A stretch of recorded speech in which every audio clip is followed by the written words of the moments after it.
to the West region, and let's see what happened there from the games that we saw. Just like with Villanova, the #1 seed in the East, the #1 seed in the West, Gonzaga, they had some issues early on with the Jackrabbits of South Dakota State before they pulled it out. Now, if you look at the final score, they won by 20 points, and you're thinking, oh, this is a blowout, and they held South Dakota State to just 46 points. But early on, it was a really tight game. It was a tight game, but, you know, it didn't really matter for Gonzaga. They were able to pull it out in the end, and, you know, the keys to these games are shaking off the first half jitters and making sure that your second half is strong, and then building on that second half for the remainder of the tournament. If you're able to do that, then, you know, that first half jitters and the first half situation, you can put it behind you. They're the #1 team, and then they will face now the big storyline already of the NCAA tournament. Northwestern in its premiere, its debut into the NCAA tournament, and they came up with that big win, that dramatic win.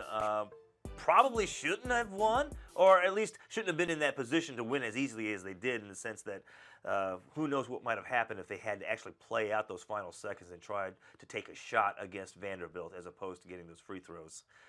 But they won, and they move on, and now they take on Gonzaga.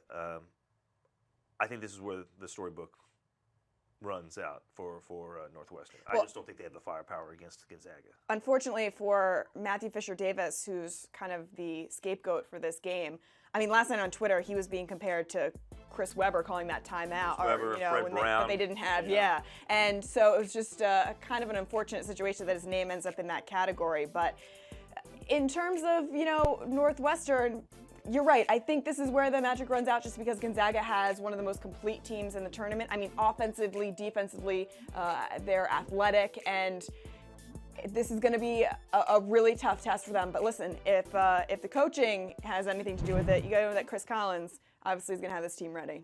One other note, at the bottom of that bracket, watch out, Arizona, for St. Mary's. St. Mary's, now keep in mind, they lost only 4 games all season long. 3 of those to #1 Gonzaga. So they're a really good team. Gonzaga beat Arizona earlier this season. That doesn't necessarily mean that St. Mary's will, but Arizona is going to have his hands full, and if that happens, that will really, I think, bust some brackets if Arizona gets knocked out in the second round. Yeah, definitely my bracket, because I got them going to the Final Four, so that would be a big problem.